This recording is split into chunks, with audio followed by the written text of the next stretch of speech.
Evet arkadaşlar, bu gördüğünüz bebek yeleğini çok istek üzerine tekrardan size anlatarak örmeye karar verdim. Bakın şöyle yine A101 BİM'lerde gelen kırçıllı bebek yünü kullanıyorum. Ve 3 numara misinalı şişim var. İlla misinalı olmasına gerek yok. Şişinizin normal bir şişle de yapabilirsiniz. Başlangıç olarak şöyle şu yeleğimi kenara aldım. Başlangıç olarak 70 tane ilmek başlayarak başlıyorum. Bakın ilmeklerimi de şu şekilde başlatıyorum ben. Böyle devam ediyorum. 70 ilmek atalım ve birlikte başlayalım örgümüze. Şişimize 70 tane ilmeğimizi attık. Şimdi haroşa yapıyoruz. Ben haroşalarımı önden alarak yapıyorum. Hemen göstermek istiyorum. Şöyle şişimi aldım, ilmeğin ipim ön tarafta ve önden dolayarak şöyle çıkartıyorum. Bundan arkalı önlü aynı işlemi uygulayacağım. Son sıraları biliyorsunuz ki örmeden alıyoruz daha düzgün dursun diye ve toplamda 3 diş haroşa sırası olana kadar örgüme bu şekilde devam ediyorum. Evet arkadaşlar, bakın 3 diş ördüm. İpim, yani başlangıç ipim sağ tarafta, benimle aynı yüzü kullanmak istiyorsanız. Size hemen şemamdan bahsetmek istiyorum. Şöyle yazdım sizler için. Umarım anlaşılır olacaktır. Şimdi buradaki 7'den başlıyoruz. Bu 7 bu ilmek yerimiz aslında bizim, bakın şu alt taraf. Buradan başlıyoruz. Bu 9 kolu, ikili kenar arttırma yerim var. Arkası 18, yine 2, 9 ve ön kısmı 14 olacak şekilde. Şurada da 2 var. Bunu yazmayı unutmuşuz. Hemen yazalım. Evet, şuradaki 2'yi de yazdım. Şimdi arkadaşlar ben bu şekilde ördüğümde sağ taraftan düğmeli. Yani benim bu modelimin aynısı olmuş olacak. Sağdan düğmeli. Eğer soldan düğmeli istiyorsak da bunu da söylemek istiyorum. Direkt 7 14'ten başlayıp devam edeceğiz. Bu ikili kısımları bakın haroşa ördüm. Böyle gözüküyor. Farklı şekilde de yapabilirsiniz. Dilerseniz hemen nasıl başladığıma modelimi kurmaya başlayalım yani. Hemen 7 haroşa, yani ön pervaz kısmı olacak buraları. 7 tane haroşa örüyorum. 2 3 4 5 6 ve 7. Şimdi burada bir arttırma yapacağım. Bakın burada ikili yok, farkındaysanız. Bu ön pervazların yanında ikili arttırma kısmı yok ama arttırma yapmayı unutmuyoruz. Ben şöyle elimle dolayarak gizli bir arttırma yapmış oluyorum. Şöyle elimle bakın doladım. Bir tane bir arttırma yapmış oldum. Bu arttırmayı yaptıktan sonra artık düz örgü öreceğiz. O yüzden ipimizi arkaya alıyorum ve 9 kolumu örüyorum. 1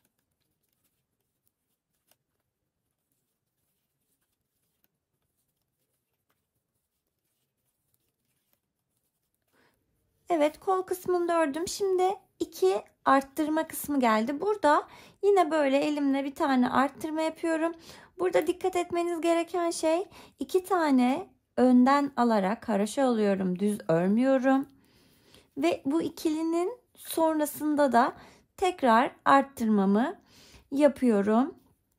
Ve arkayı örmek için ipimi arkaya aldım tekrardan. 18 öreceğim. Yine 2 burada yaptığımız işlemin aynısını yapacağım. 9 öreceğim. Yine ikiler aynı şekilde olacak. Ve en son 14 örüp 7'yi örerken ilmek yapacağım. Bu ilmek yapana kadar tamamlıyorum ve hemen geliyorum ki size aynı şeyleri anlatarak sıkmamış olayım. Evet arkadaşlar, ön 14'ümü de ördüm.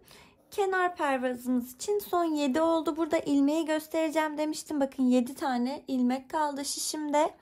Burada ilk 3 tanesini normal haroşamı örüyorum. 1 2 3 3 tane ördükten sonra şişime şöyle doluyorum.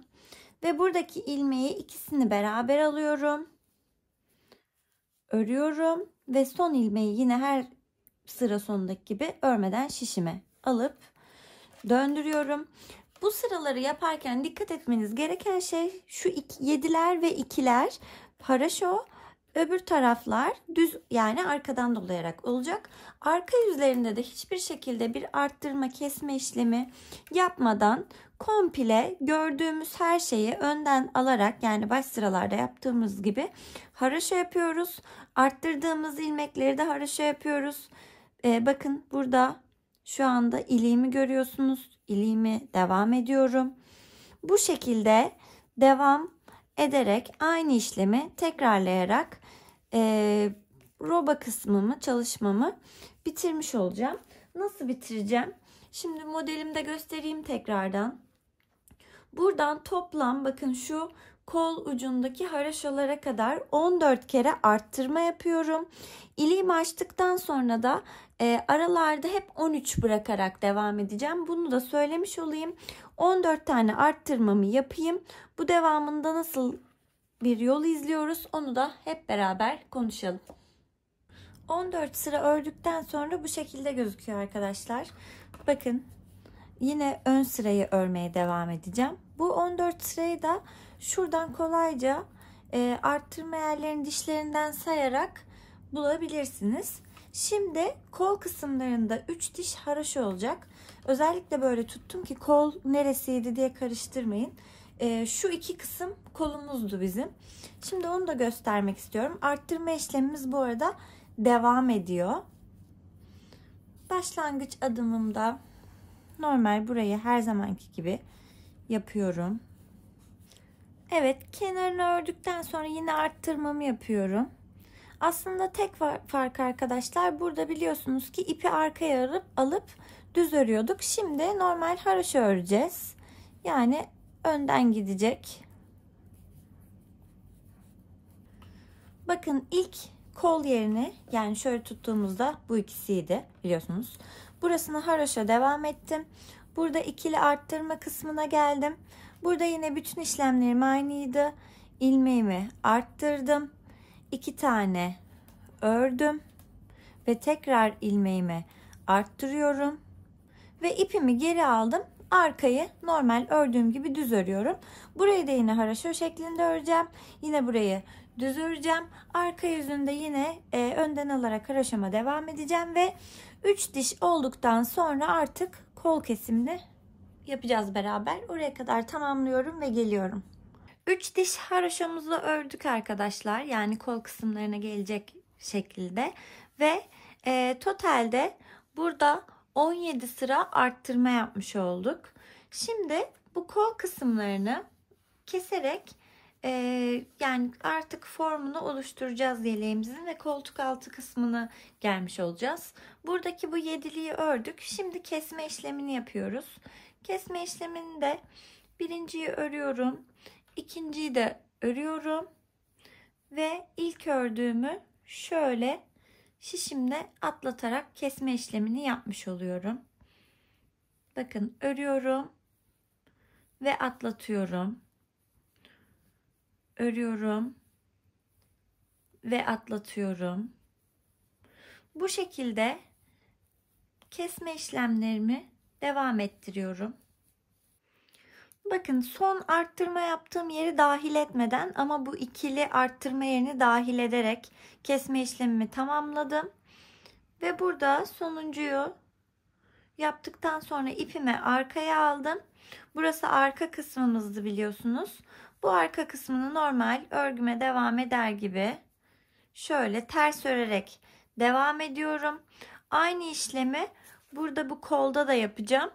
Ve normal dümdüz burada da yine önde uyguladığım gibi örerek devam edip örgümü bitirmiş olacağım, yani bu sıramı. Bakın sıra sonuna gelince de böyle gözüküyor. Şöyle bütün örgümü tamamladım. Aslında formu oluşmuş oldu. Şöyle yaptığımız zaman bakın bu şekilde artık örgüme devam edeceğim. Buradaki bu kenarları yaparken 13'te bir ilmek açmayı unutmayın. Yani aralarda 13, 14. de ilmek atıyorum. Bundan sonra artık bir arttırma işlemi yapmıyoruz. Ters yüzünde ters örgü, ön yüzünde de ön düz örgü şeklinde örüyoruz. Bu 7'leri iki kenarda da unutmuyoruz.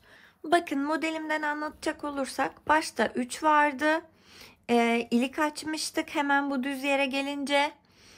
Daha sonrasında aralarda 13 ilik, 13 ilik, 13 ilik ve son olarak bu son 3 sırayı da haroşa örüyoruz ve bitirme işlemini de yaptığımızda bu şekilde oluyor.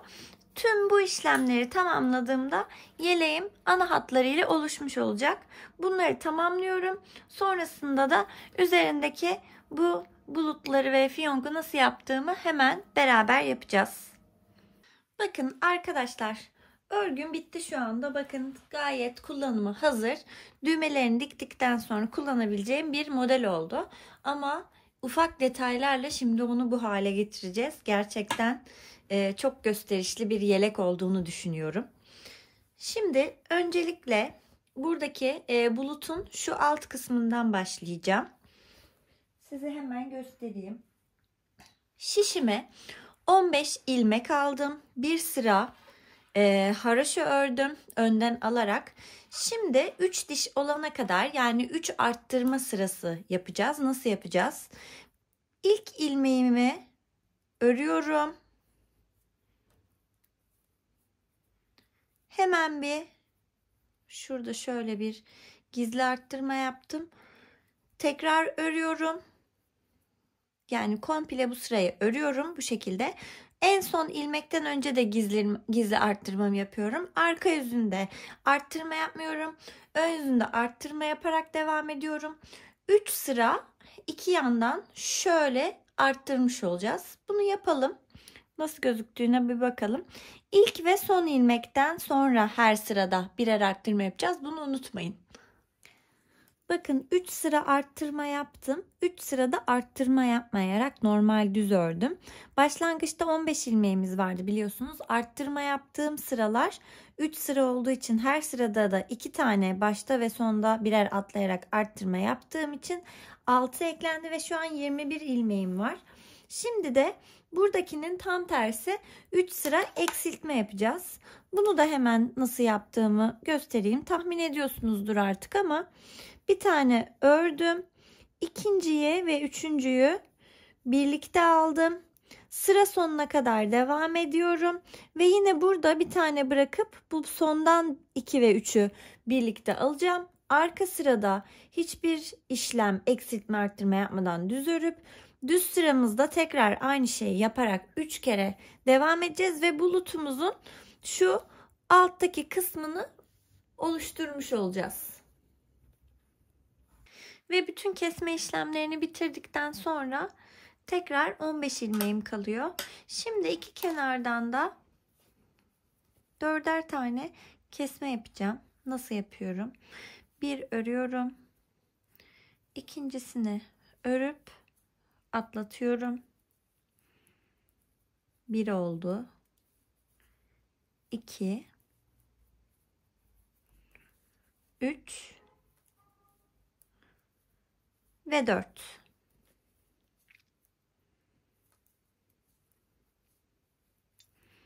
Şöyle bu sırayı devam ediyorum. Mecbur arka yüzünde diğer kesmeyi de yapacağım.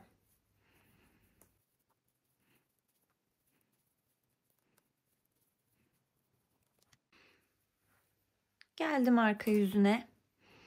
Buradan da 4 tane kesiyorum.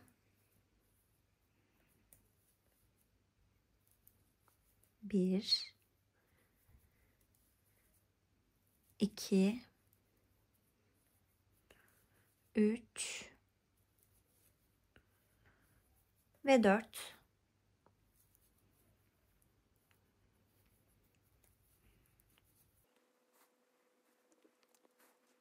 Buradan sonrasında da bakın arkadaşlar 2, 4, 6, 7 ilmeğim kaldı.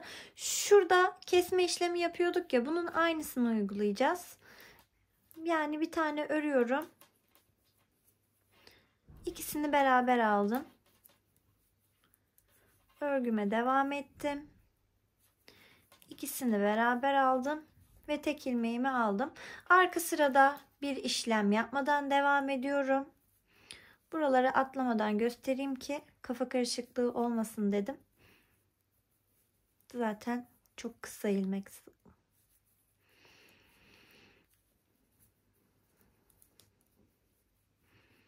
Tekrardan geldik. Bir tane ördüm. İkisini bir aldım. Bunu mecbur ördüm ve aldım. Bakın 4 kaldı. Yani aslında dediğim gibi bu ucu istediğiniz gibi ilmek sayınıza göre değiştirebilirsiniz de. Ben 15 ilmekle başlamıştım biliyorsunuz. Biraz daha geniş olsun istiyorsanız işte 19 belki olabilir, 21 olabilir. Tek sayı 17 olabilir. Tek sayı olsun yeterli. Buradan sonra da bu 4 tane ilmeği normal keseceğim. Her yerde yaptığım gibi.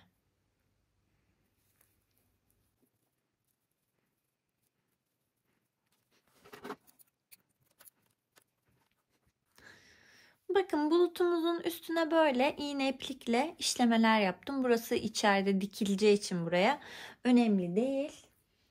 Daha sonrasında da şöyle siyah ipimden dikdörtgen bir parça kendime ördüm. Bu da normal haroşalardan oluşuyor. İstediğiniz büyüklükte yapabilirsiniz ama şu yaka büyüklükte yapmanız iyi olacaktır. Daha sonra iplerini içeri çektim. Şöyle alıp bakın burada görünüyor. O yüzden şöyle beraber aldık burayı da. Burası da içeride gözükecek. O yüzden önemli değil diyorum. Şöyle bir iğne iplik alıyorum. Bu papyonumun şöyle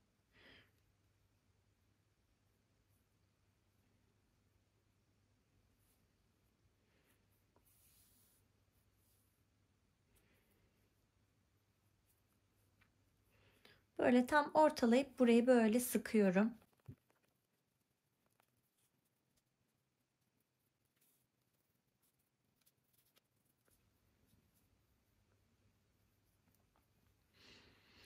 Bakın papyonumu ve bulutumu buraya dikiyorum. Dikerken de diğer modelden hemen göstereyim. Bakın şöyle papyonun sadece birkaç yerinden teğerler gibi yaptım. Ki böyle hareketli olsun diye.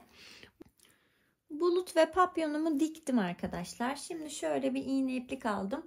Burada buluttan akan yağmur taneciklerini yapacağız beraber. Şimdi öncelikle şöyle iki gözün arasından bir yer belirliyorum kendime. Ve böyle bir tane ilmeğin arasından giriyorum. İşlemeyi bilen, örgü işleme tekniğini bilen bunu çok kolay zaten yapacaktır. Bakın bir üstteki değil daha üsttekinden sağdan ve soldan iğnemi geçiriyorum. Ve battığım yerin dibine tekrar batıyorum. Ve sol tarafa şöyle bakın 1, 2, 3, 4, 5. Yine bunun aynı üstten bakın işleyeceğimiz modelin üstünden şöyle geçiyorum. Ve aynı hizada 5 tane daha atlayarak sola gidiyorum.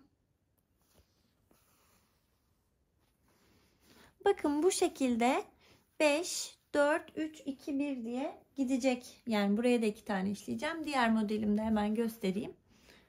Yaptığım diğer hırkada bakın bu şekilde bu işlemeyi tamamlıyorum. Düğmelerimi de diktikten sonra bu hırkam da hazır oluyor. Arkadaşlar bütün işlemlerim bittikten sonra bakın yeleğim hazır. Çok cici bir yelek oldu. Daha önceden yaptığım yelek de burada. Bunların ikisinin arasında ufak farklılıklar var. Hangisi hoşunuza giderse öyle devam edebilirsiniz. Yani siz de aynısını yapabilirsiniz. Farklılıklar derken bunun bulutu daha dar başladım. Yani buradaki ilmek sayısı biraz daha farklı ama ilerleme şekilleri aynı ve bakın görüyorsunuz bunun işlemeleri biraz daha yakın oldu gözlere. Bunun biraz daha uzak oldu. uzun olduğu için. İkisi de çok tatlı oldu bence. Hangisini isterseniz o şekilde yapabilirsiniz. Bir başka videoda görüşmek üzere. Hoşça kalın.